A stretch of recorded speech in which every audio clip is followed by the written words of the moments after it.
What makes something Kafkaesque is difficult to explain, much less define.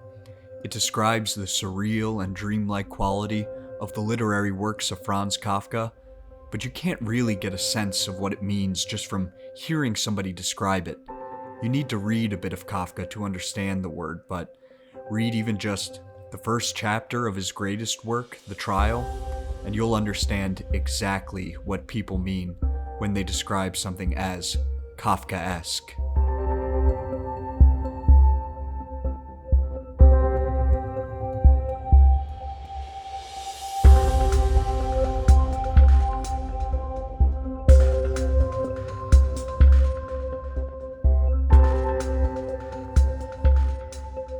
A bank clerk named Joseph K. wakes up on his 30th birthday. Arriving at the door of his small apartment are two officials who detain him in his room and inform him that he has been charged with a crime.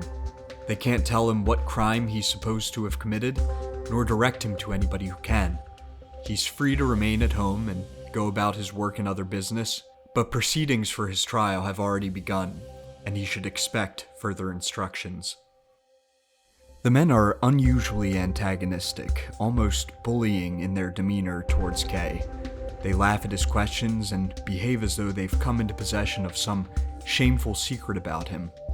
Annoyed by his treatment and unsatisfied by their responses, Kay is determined to find answers, and he looks for them in various ways, each of which proving less fruitful than his initial inquisition. Instead, it seems that the more Kay discovers about the nature of his trial, the more mysterious and unreachable it becomes. Every answer raises several more questions. Labyrinthine administrative buildings disorient him. Instructions from the court demand his presence but leave out essential details like the time and place that he's expected. Court administrators whisper amongst each other but cease conversation as soon as he's entered the room. The information he needs is always right outside of his reach. All of this lends itself to an overwhelmingly oppressive feeling that everyone Kay meets and the structures they represent are secretly and supernaturally conspiring against him. A vague and formless specter looms over his head, representing a generalized threat. But a threat of what? Death? Judgment? Rejection? It never takes a shape or reveals its true nature, and the uncertainty about its intentions only adds to the weight of its menace.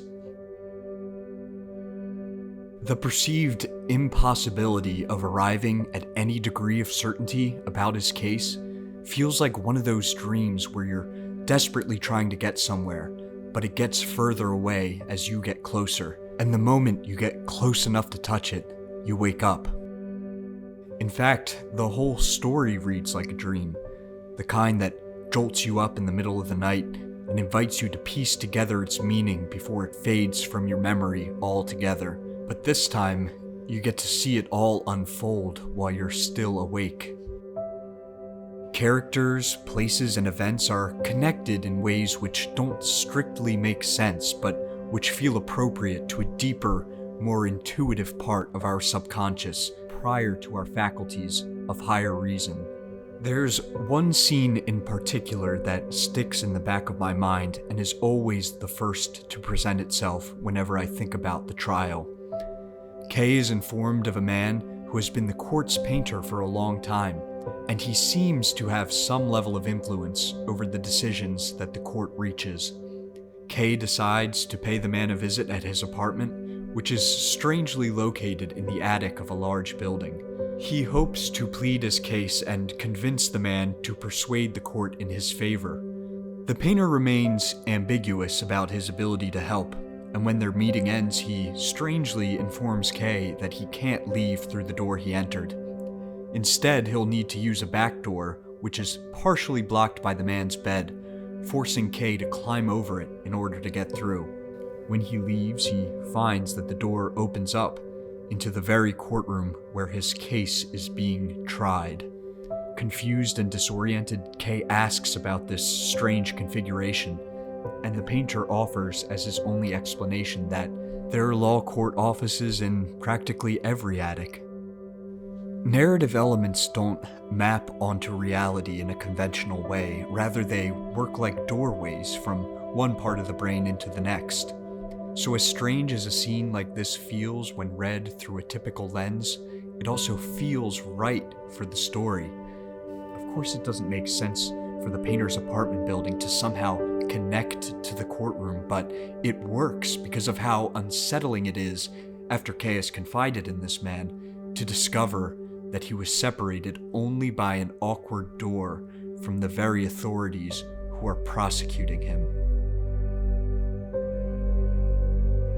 The story functions on a surface level as a satirical critique of sprawling, faceless bureaucracies, but underneath that, it uniquely captures a universal human experience. Kay never learns what he's on trial for, because he's not on trial for any one particular thing. What's more to the point is the feeling of being on trial, the feeling of being silently watched and judged, not for any specific misdeed, but for something fundamentally wrong with his very being.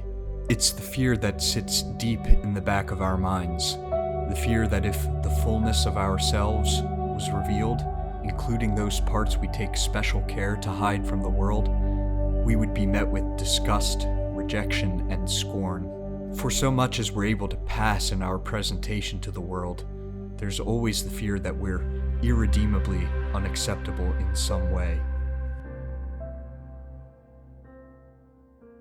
If you're particularly sensitive to judgment of that kind, it makes for a heavy burden to carry. We're very often our own harshest critics, and that was certainly true in Kafka's case. It's estimated that he may have burned up to 90% of his writing, because he was tortured by self-doubt.